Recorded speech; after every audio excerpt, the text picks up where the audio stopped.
Hello everyone, Master Jack here. It's been a while since I uploaded, but I'm back.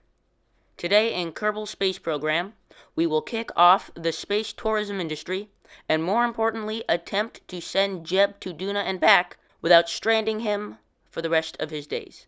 But, without further ado, let us begin. First, to start up space tourism, the Drumming Kiwi Space Program has designed the most advanced tourism ship yet. Its name? Mitch McCunnilingus. The mission requires a low Kerbal orbit, and with the ship ready to go, we proceed to the launch pad and begin the countdown.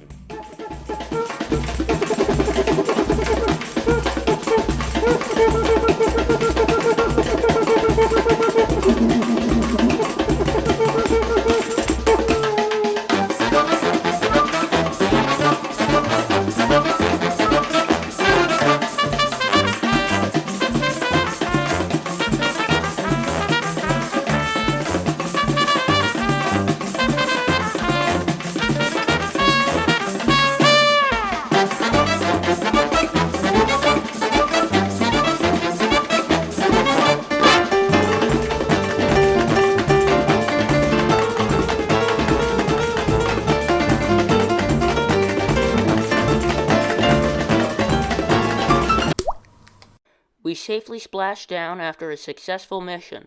With the vessel recovered, and some questionably acquired science, we can move on to the real meat of the video.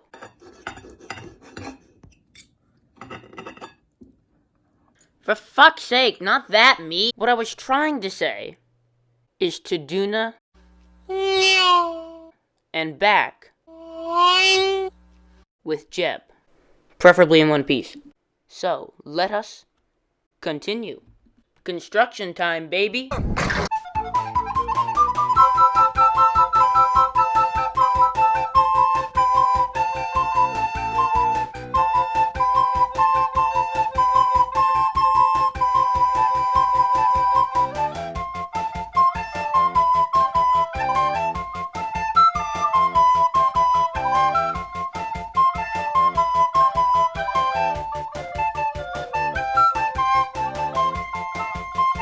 Oh, it's finished? Nice. This pinnacle of Kerbal engineering is then fittingly named Kamala Squaris. Perfect.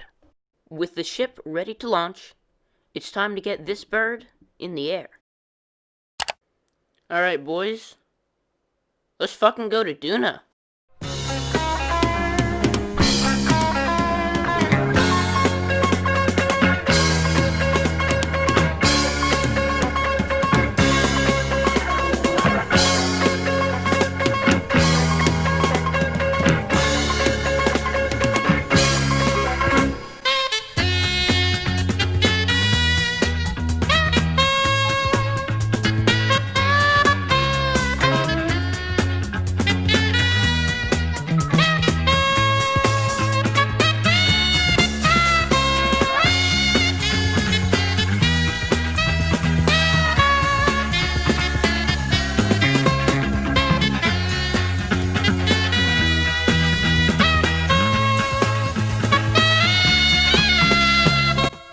After escaping the atmosphere, we circleize into a low Kerbal orbit and wait for the next transfer window to Duna.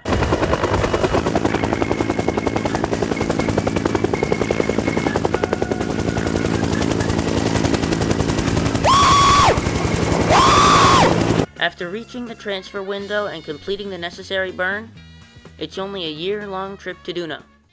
Collapse on my chest. Sorry, Jeb. Due to recent budget cuts, we no longer have a subscription to HBO, so you'll just have to make do with Gilligan's Island on Blu-ray. Poor Jeb.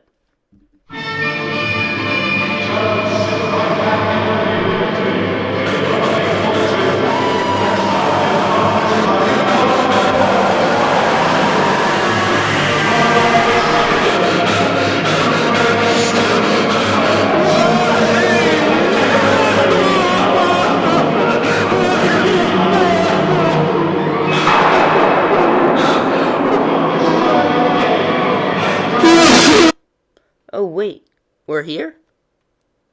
We have arrived at Duna. Well, almost. We're currently on an escape trajectory, so we're gonna have to do a circularization burn at our closest approach. Now that we're in orbit of Duna, we lower the altitude of our orbit from an ass-blasting 38 million meters to a more practical 70 kilometers. Annoyingly, I can't seem to lower the orbit less than 200k for the first try, because I can't not swing past Ike. But we get to 70k anyway, and deploy the lander's protective shell. We can now start the pre-descent phase.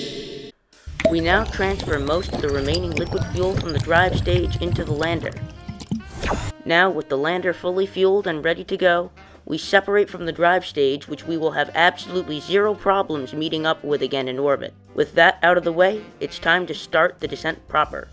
Did I ever tell you the definition of insanity? Before we begin our final descent, we must find a suitable place to land. Let's use some satellite scans I took of Duna to find us a landing site. Okay, good. Zoom in a bit. Little more. Enhance image. Perfect! Now we enter the target coordinates into the auto landing section of the Jeb 9000 onboard computer system and run the autopilot program. Jeb at the controls, ready to step in should the AI suffer a bout of the newly coined Turkey Tom syndrome. But after nearly having a repeat of the infamous Pog Frog 1 incident... Oh my god, that was fucking close. We have successfully landed on Duna. Nice. Jeb takes his first steps on the red planet. Humbled by this moment, he plants a flag and calls the site "Fuck up, good riddance" to 2020. But what to inscribe on the plaque? Jeb, overcome with a feeling of crippled pride, carefully inscribes on the plaque, The Fitness Grand Pacer test is a multi-stage aerobic capacity test. Jeb then takes a sample of some Duna blueberries? So, rock that is red on an alien planet equals blue and fruit. Wait a minute, I've seen this before. A yellow fruit. Orange. His job complete, Jeb returns to the ship and takes a final look at Ike before climbing back into the lander and preparing to return to Kerbin. Little does he know of the arduous journey that awaits him. Had not proved to be disastrously wrong.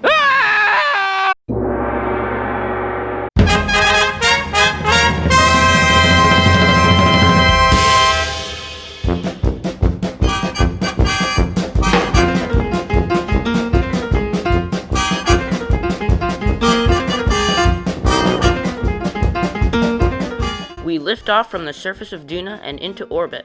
Everything goes according to plan.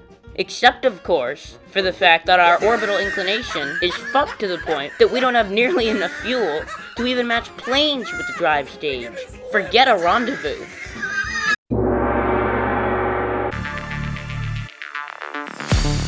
We lift off from the surface of Duna.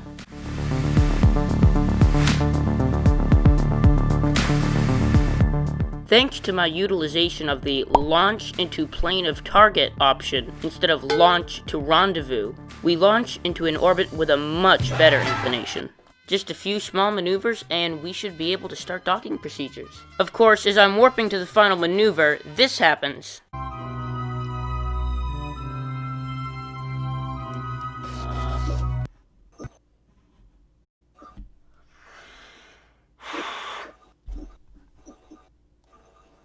Did the game just fucking... You... Fucking... What was that? Wait, what happened? The fucking game crashed. After rebooting the game and loading back in, we find the autosave has placed us right back where we left off in Launch 2. So, let us... rendezvous.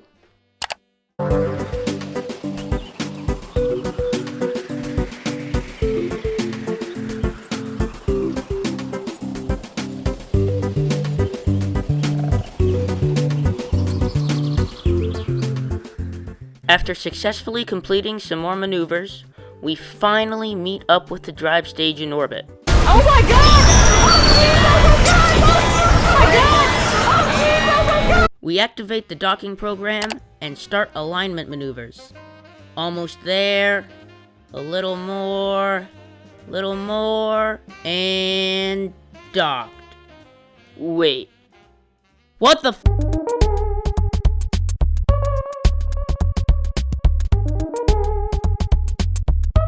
Yes, my brain, which is apparently as smooth as a fucking balloon, used different sized docking ports on either stage, meaning the two were incompatible and therefore cannot dock with one another.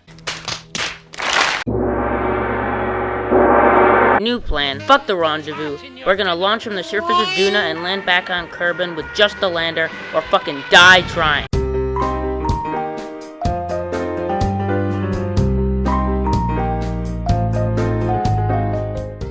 Once again, we lift off from the surface of Duna and warp to— Get on with it. Yes, get on with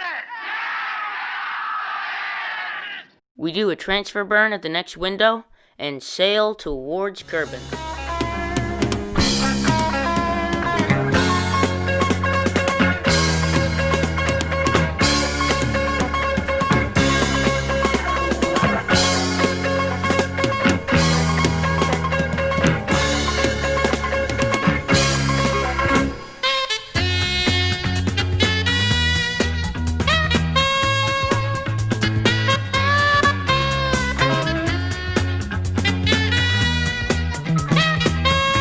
Sailing ever closer towards Kerbal, my dumbass gets the idea to try and land the entire lander on Kerbal, which, as you can see,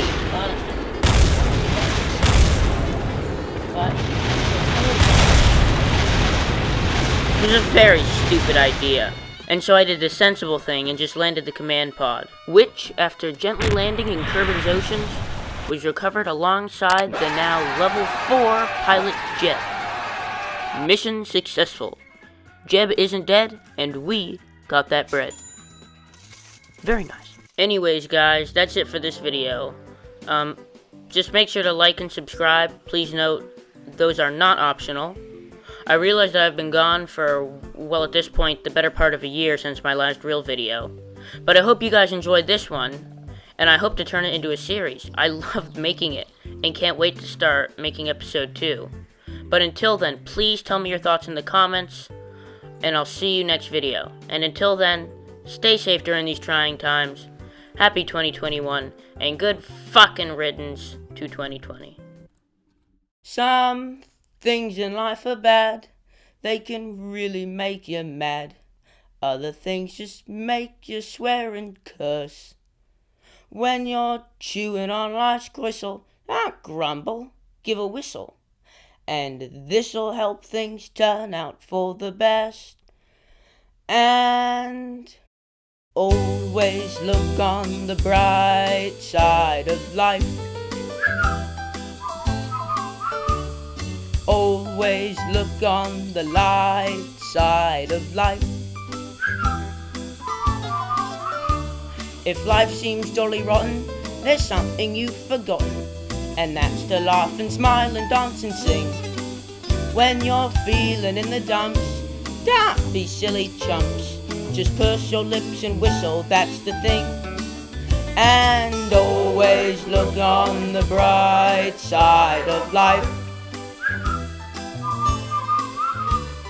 Always look on the right side of life.